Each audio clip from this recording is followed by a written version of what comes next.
Salut à tous, bricoleurs, geeks, bricoleuses et même les curieux, tout le monde est bienvenu ici sur la chaîne YouTube Petit Copeau. Petite vidéo pour vous rendre service, pour vous montrer comment on peut faire des cartes de visite en bois avec un QR code. Beaucoup de messages sur les réseaux sociaux, on m'a demandé. Donc je fais une vidéo, je pense que ça peut vous être utile. Si tu ne me suis pas encore sur Instagram, tu peux, ça se met ici. Il y a beaucoup de choses en direct, de photos, de vidéos que tu ne verras pas sur YouTube. Donc petite carte de visite sympa en bois, comme ça. Je l'ai aussi en médium, en MDF. Je vais te montrer tout ça, comment ça marche. Hop, avec les petites inscriptions dessus. On va utiliser la machine laser qui est derrière toi, tu la verras tout à l'heure. On va surtout passer du temps sur le PC pour que je te montre comment ça fonctionne. Avec mes termes à moi simples pour que tu puisses faire pareil chez toi. Aucun partenariat avec les machines de laser ni avec les logiciels que je vais te montrer. Je suis juste un simple utilisateur. Je te mets des liens dans la description de la machine laser que j'ai ici qui est grosse et de celle que j'avais avant qui est beaucoup plus petite mais qui fait exactement le même travail sauf que la surface est plus petite. C'est difficile de tenir à jour ces liens parce que les marchands et les machines bougent beaucoup. Les prix ont augmenté toute cette année, c'est à cause du fret, du transport, ça vient de loin, les bateaux coûtent beaucoup plus cher, etc. Bref, on n'est pas là pour parler d'économie. Tout ce que je peux dire, c'est que si tu veux regarder les machines, tu trouveras un lien dans la description. On va passer de suite sur le PC. Je te mets en mode capture d'écran et puis je garde une petite cam à côté là-bas. C'est parti, on y va. Ok, donc nous voici sur mon ordinateur. On va utiliser donc Lightburn qui est ici et on va essayer de fabriquer donc une carte de visite pour un visiteur, enfin pour quelqu'un qui veut promouvoir son site web. Donc j'ai pensé à une personne fictive qui pourrait être par exemple un sculpteur de gland. Voilà. J'avais pensé à tailleur de gland aussi, puis je me suis dit ça peut être un petit peu tendancieux. Donc notre ami est sculpteur de gland et il veut faire un QR code et une carte de visite en bois. Donc c'est parti, on y va tous ensemble. Donc je viens ici prendre l'outil qui fait des carrés ou des rectangles. Alors, hop, ici tu as tout un tas de couleurs en bas. Moi j'utilise principalement 3 couleurs pour faire mes projets. Donc le rouge qui correspond à la découpe de mes projets. Le bleu qui correspond à un trait d'écriture, un peu comme un trait de stylo, et le noir qui lui est pour moi du remplissage, donc comme si tu coloriais l'intérieur de ces traits de crayon. Alors ensuite chaque couleur est utilisable à ta guise, tu choisis ta couleur et tu l'as proprement définie à l'utilité que tu veux. Moi j'utilise tout le temps la même définition pour chaque couleur, comme ça je m'embrouille pas. Donc là notre carte de visite elle est ici, on va lui donner la taille définitive d'une carte, 85 par 54. Donc on y va, ici le cadenas il faut qu'il soit ouvert, ok. Donc 85 par 54. Voilà, une fois que tu as défini la taille de ta carte, tu peux fermer ce cadenas, ce qui te permet de la déplacer sans l'abîmer. Ok. Donc ça va être la découpe de notre taille pour que le laser découpe. Ensuite, on va lui arrondir les angles ici. Donc tu peux faire clic droit sur ton projet. Ici, tout en bas, tu as affiché les propriétés. Et ici, taille de l'angle, tu vois, tu peux augmenter. On va mettre 4, ça l'arrondit un petit peu, elle est un peu plus sexy. Alors ça, c'est les tutos que moi j'avais vus sur Lightburn. Enfin, je vais mélanger un peu tout dans ce tuto-là, mais moi, les idées, je les invente pas. Sauf que c'est en anglais, c'est pas facile à comprendre. Donc si ça peut vous aider d'avoir un truc francophone, tant mieux. Donc, notre ami sculpteur de gland, il a un site web. Donc, on va mettre site web. Alors là, c'est un peu petit. Alors, tu peux choisir la police. Hein, ici, on met n'importe quoi, ok. Donc là, moi, l'écriture, je voudrais qu'elle soit bleue. Hop, on va l'agrandir un petit peu, t'inquiète pas. Voilà. Donc si tu la laisses avec le bleu comme moi je l'utilise, ici tu as une petite télé en haut là tout au milieu, quand tu cliques dessus à chaque fois ça te donne le rendu de ton projet tel qu'il va être gravé, ok. Donc là tu vois ça fait juste les traits autour des lettres, il n'y a rien à l'intérieur. Donc moi si je veux qu'elle soit non seulement dessinée mais en plus coloriée à l'intérieur, je vais prendre donc mon projet, je le sélectionne, ici il y a copier, coller, ce qui me donne une deuxième pièce exactement pareil. Ensuite, j'ai dit que je voulais du noir. Voilà, noir, ça va faire du remplissage. Ensuite, je prends les deux lettres entre elles. Ici, centrées par le centre, elles sont toutes les deux les unes sur les autres. Pour éviter qu'elles se déplacent et qu'elles se décollent, je les sélectionne ensemble. Et ici, je vais faire grouper. Maintenant, ce qui fait que j'ai une seule écriture, tu vois, à chaque fois que je clique. Et là, si tu as suivi, quand je clique sur la télé, et bien maintenant, ça va être noir à l'intérieur, le trait d'extérieur, plus le remplissage à l'intérieur. OK? Donc voilà. Site web, OK pour lui. Tac, on va les mettre là. Ensuite, donc, comment il va s'appeler notre sculpteur de gland? Il va s'appeler tout simplement Tic, Monsieur Tic, Tac. OK, tout con. Donc là, moi, je veux que ça soit bleu. Merde, putain, attends. Tac. On va faire juste le trait. Tic-tac. Il habite où, Monsieur Tic-tac? Il habite 5 rue du Chêne. Tout simplement. OK. Alors à chaque fois, je prends 3 écritures. Je prends 3 écritures parce qu'après, je vais les coller dans un coin. Tu vas voir. 3 rue du Chêne. Et son numéro de téléphone, c'est le 08 99 66 55 33. Voilà. Alors là, je ne fais pas de remplissage dedans, je veux juste un trait autour. Donc ce que je vais faire, c'est que je vais les prendre tous les 3. Ici. Avec cet outil-là, je vais pouvoir les aligner toutes sur la même ligne à droite. Voilà. OK. Ensuite, je les prends ensemble, je vais les grouper pour avoir qu'un seul projet qui se déplace, tu vois. Ici, je vais pouvoir adapter la taille qui m'intéresse pour venir le mettre en bas à droite de ma carte. Bon, on aurait pu imaginer que c'est de l'autre côté, on s'en fout, c'est vraiment pour que tu vois un peu le truc, ok? Voilà. Donc voilà. Ensuite, on va tout de suite passer à ce qui vous intéresse, je pense, le QR code. Donc, on va aller chercher, je ferme, je le plie, disons, ici, un URL. Donc ici, c'est l'URL de ma chaîne YouTube. Je te dis, ça peut être un site web, un blog, ta page Instagram, absolument n'importe quoi. Tu fais clic droit, copier. Ensuite, tu tapes dans ton moteur de recherche QR code générateur. Tu vois, je l'ai fait ici tout à l'heure.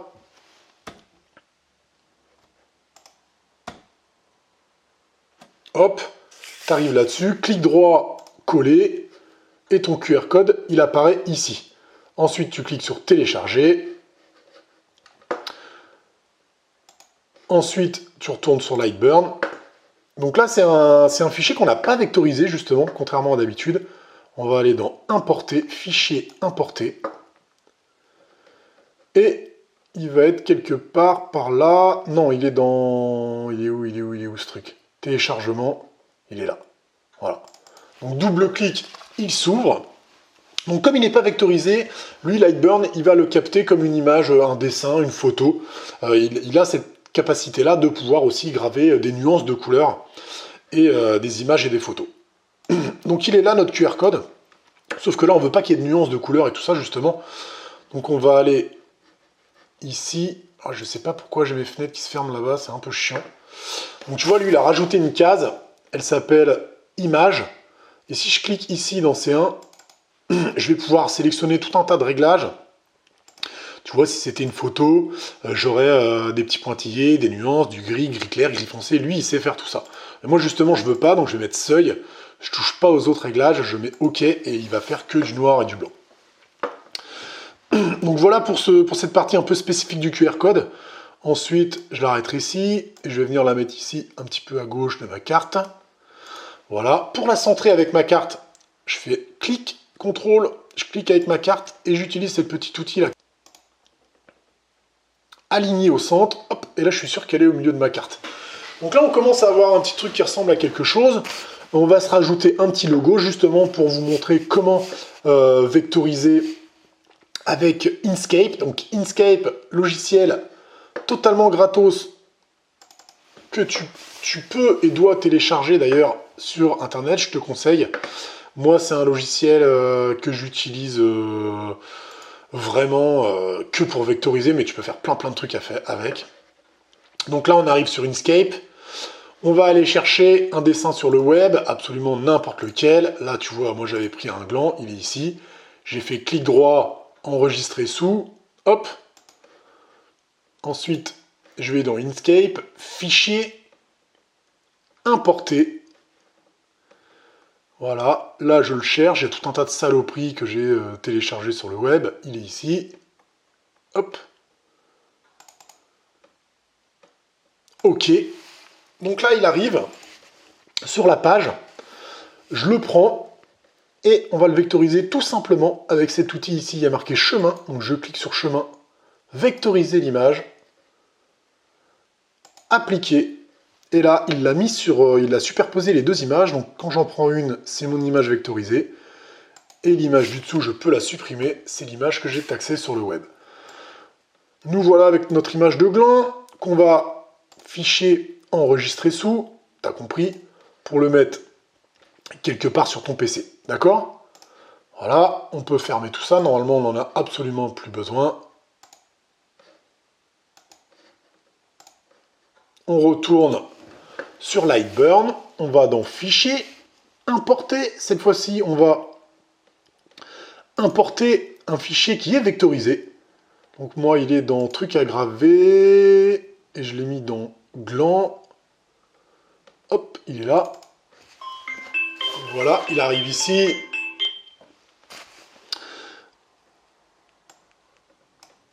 Donc comme une image qui est toute vectorisée, donc là elle est noire, ce qui fait qu'il va y avoir du remplissage, mais moi j'aime bien avoir du remplissage et un trait, donc je vais comme d'habitude copier, coller mon projet, j'ai un appel là, mais je ne le veux pas. Tac. Donc tu vois là j'ai deux images bien différentes, mais enfin deux images qui sont exactement les mêmes, celle-là je la mets en bleu, comme tout à l'heure, contrôle avec l'autre pièce centrée par le centre, elles sont toutes les deux les unes sur les autres. Ensuite, je les sélectionne et je les groupe pour n'avoir qu'un seul projet. Ok, donc là, si j'appuie sur la télé qui est ici, on voit que mon gland, il y aura des traits, du remplissage à l'intérieur des traits, et voilà. Alors, hop, je le rétrécis et je vais aller mettre mon petit logo sur ma carte de visite, ici. Donc là, ça c'est un petit peu grand, je vais le rétrécir. Voilà. Mon gland, je vais le rétrécir aussi un petit peu. Donc si je veux qu'il soit centré avec site web, ce que je vais faire, c'est que je vais les sélectionner tous les deux. Et avec ce petit outil-là, aligné par le centre, hop, voilà. Ensuite, je peux même les grouper. Comme ça, quand j'en bouge un, je sais qu'ils sont alignés, les deux, ils sont ensemble, tu vois. Voilà.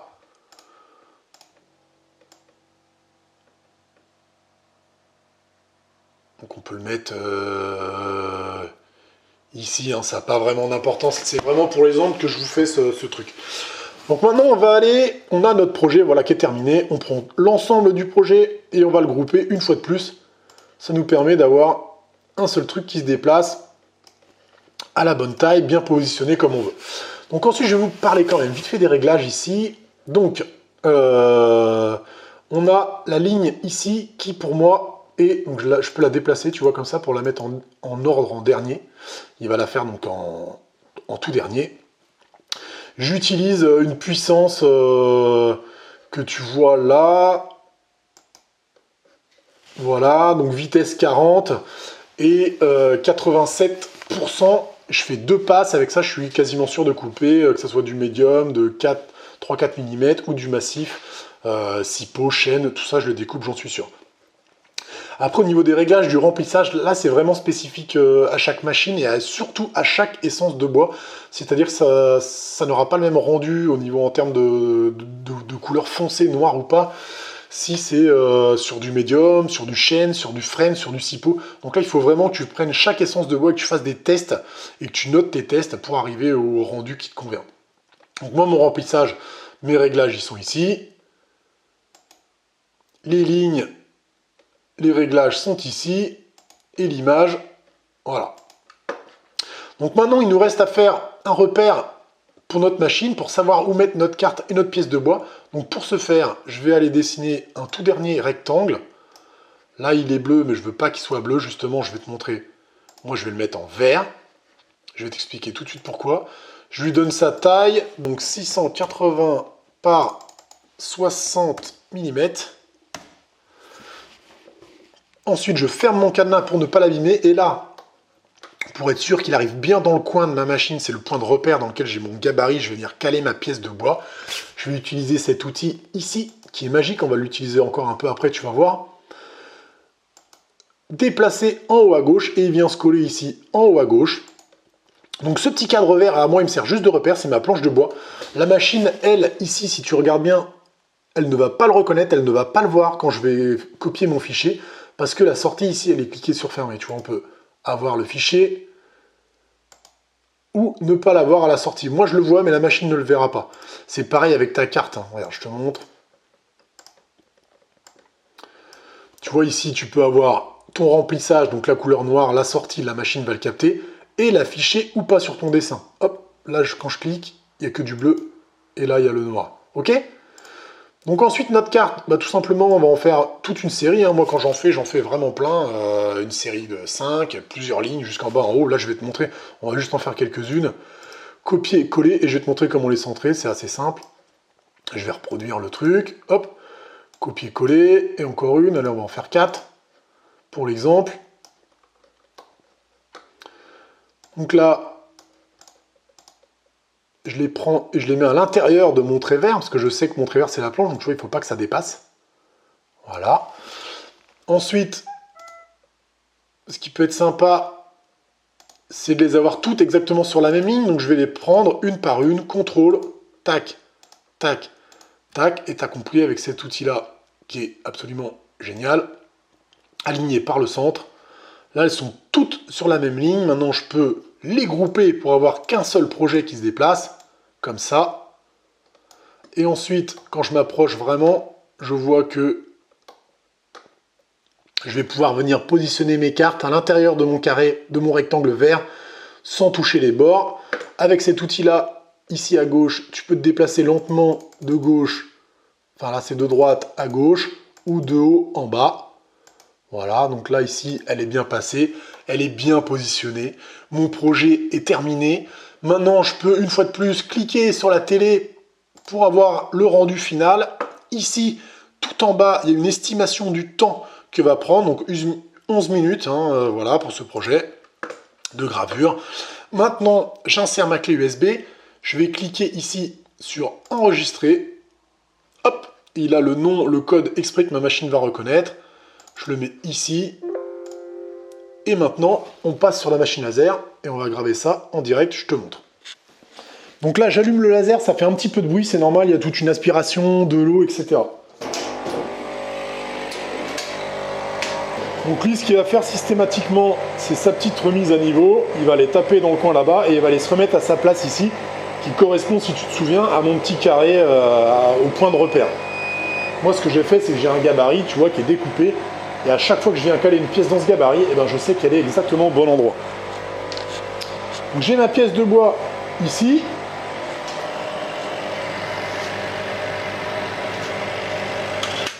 Que je viens mettre et caler dans mon gabarit. Ensuite, ce qui est très important, voilà, c'est la distance de référence entre ton laser et ta pièce de bois. Il faut absolument respecter la cote de ta machine pour qu'elle puisse couper et faire un joli petit trait. Ensuite, je mets mon projet dans la machine.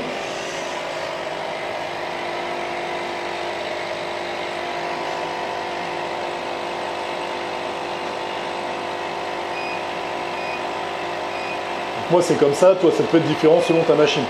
Je le copie dans ma machine, et là, tout simplement, je vais lancer la gravure, je vais te mettre un petit time-lapse, et ensuite, je vais te montrer la fin, on en discute.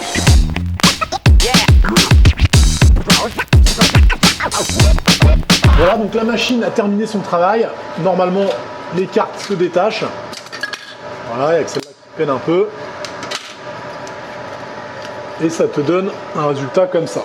Donc là, normalement, le flashcode, il devrait déjà être flashable. Sauf que tu vois, comme il y a de la découpe et un petit peu d'écriture, on a un tout petit peu cet effet de brûlure ici.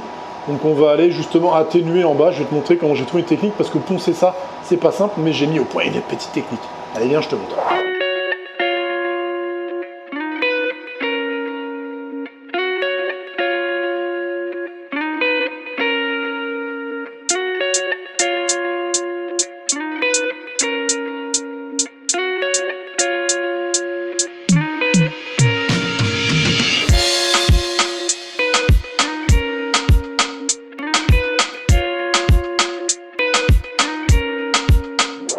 Voilà ce que ça a donné pour moi pour ces petites cartes de visite. Voilà, je trouve que c'est super mignon. J'en ai fait plein pour moi, tu vois, elles sont ici. Je les ai en bois, je les ai en médium, je les ai sous plein de formes différentes. J'espère que ce petit tuto pourra te rendre service pour que tu puisses le faire chez toi. Bien sûr, tu peux t'abonner à la chaîne, même si toutes les vidéos ne sont pas consacrées à la gravure laser, mais tu vois, je fais surtout beaucoup de trucs en bois et du bricolage divers. Donc si ça t'a plu, tu peux mettre un petit pouce en l'air, tu mets un message dans les commentaires, je fais tout pour y répondre moi-même. S'il y a une société française de machines laser qui veut parler avec moi, pour qu'on voit leur machine, je suis à l'écoute, il n'y a pas de problème, bien au contraire. Merci à tous ceux qui ont cliqué sur rejoindre, leur nom s'affiche ici. J'espère que vous avez passé un bon moment, je vous fais la bise et je vous dis à très bientôt ici dans l'atelier Petit Copeau. Ciao!